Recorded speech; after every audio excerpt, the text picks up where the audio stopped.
अस्सलाम वालेकुम।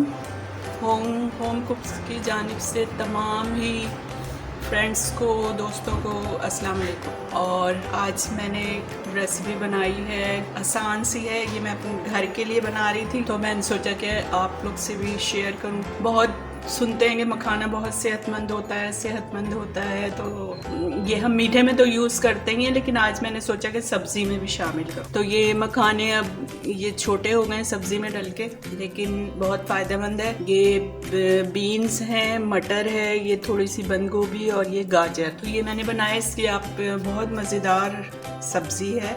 मैंने टेस्ट की है, ये मैं अक्सर बनाती हूँ। तो उसकी आप खाएं, पूरी के साथ खा सकते हैं, रोटी के साथ खा सकते हैं, या पराठा। मज़ेदार एक कॉम्बिनेशन है और आप खाएंगे तो बहुत मज़ा आएगा। आप इसको शेयर करें, लाइक करें, और इसको बना के सबसे पहले तो बनाएंगे, तब आपको पता चलेगा कि लाइक करना है, शेयर भी करना है, सब्सक्राइब भी करना है मेरे चैनल को।